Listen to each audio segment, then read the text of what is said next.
Assalamualaikum warahmatullahi wabarakatuh dan salam sejahtera bagi kita semua.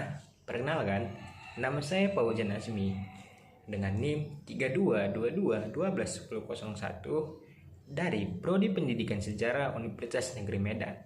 Kali ini saya akan mengajak teman-teman untuk mengulas lebih dalam dengan tema yang saya bawakan mengenai pantaskah Soeharto disebut sebagai Bapak Pembangunan Nasional.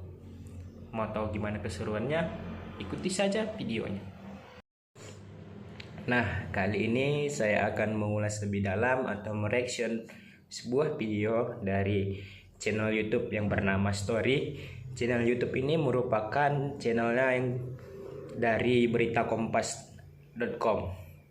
Nah, dari judul video ini yang saya reaction yaitu Presiden Soeharto sebagai Bapak Pembangunan Nasional yang berkuasa selama 3 dekade. Di sini saya akan mengulik dan mengulas lebih dalam secara luas mengenai video dari channel tersebut. Selama puluhan tahun kita dicekoki satu narasi tunggal. Soeharto adalah Bapak Pembangunan. Tapi benarkah demikian? Apakah pembangunan hanya soal jalan, gedung, angka-angka ekonomi tanpa menghitungan harga yang dibayar oleh rakyat? Soeharto disebut Bapak Pembangunan Nasional karena membangun infrastruktur, jalan raya, dan proyek-proyek besar.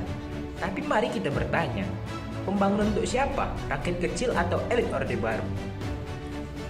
Banyak proyek besar dikuasai kroni-kroninya. Kekayaan terakumulasi di segelintir tangan, sementara petani, nelayan, dan buruh tetap bergulat dengan kemiskinan. Apakah ini pembangunan atau pencitraan? Jangan lupakan harganya.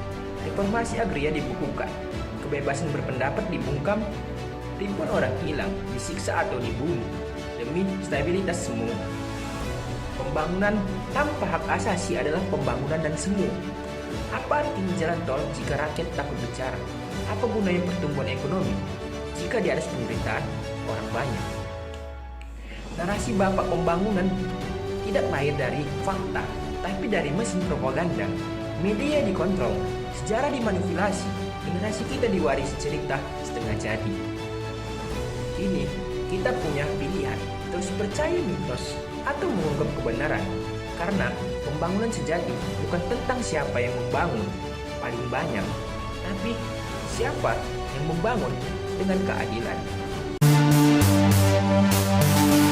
Meski semasa menjabat sebagai presiden banyak pro kontra yang terjadi, namun Soeharto merupakan sosok pemimpin yang tegas, menggagas, dan melaksanakan pembangunan dengan terencana.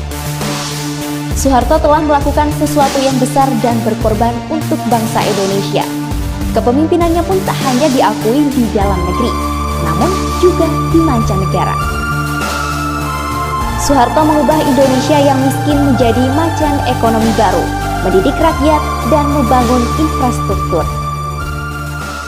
Baik, kali ini akan kita bedah video yang tadi saya tampilkan mengenai Soeharto sebagai Bapak Pembangunan Nasional.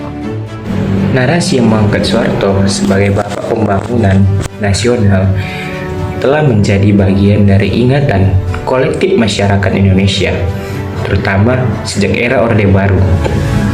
Gelar tersebut diperkuat melalui berbagai media, massa, kurikulum pendidikan, hingga simbol-simbol negara. Namun, seiring berkembangnya kajian secara kritis dan meningkatnya kesadaran politik generasi muda, penting untuk mempertanyakan, benarkah pembangunan yang dilakukan Soeharto layak disebut monumental dan berpihak kepada rakyat? Ataukah narasi tersebut merupakan bentuk post-truth, sebuah kebohongan yang dibenarkan karena diulang-ulang dan diinstitusikan oleh kekuasaan? Tak dapat disangkal bahwa selama masa pemerintahannya memang benar Soeharto Indonesia mengalami pertumbuhan ekonomi yang signifikan. Data menunjukkan bahwa antara tahun 1966 hingga 1997, produk domestik bruto (PDB) Indonesia tumbuh rata-rata sekitar 5% per tahun. Dan di permukaan hal ini tampak sebagai pencapaian besar. Namun pertumbuhan ini dibarengin dengan ketimpangan ekonomi yang menganga. Laporan dari Indo Progress menyebut bahwa sebagian besar manfaat dari pembangunan tersebut justru mengalir kepada kalangan elit dan kroni politik Orde Baru, bukan kepada rakyat kecil. Masyarakat pedesaan tetap terpinggirkan dan urbanisasi justru meningkatkan beban kota besar dengan munculnya kawasan kumuh dan pengangguran struktural. Pilar lain yang kerap dijadikan bukti pembangunan Orde Baru adalah proyek-proyek prestisius seperti pembangunan jalan, waduk, dan pusat perbelanjaan. Namun, siapa yang menikmati manfaatnya?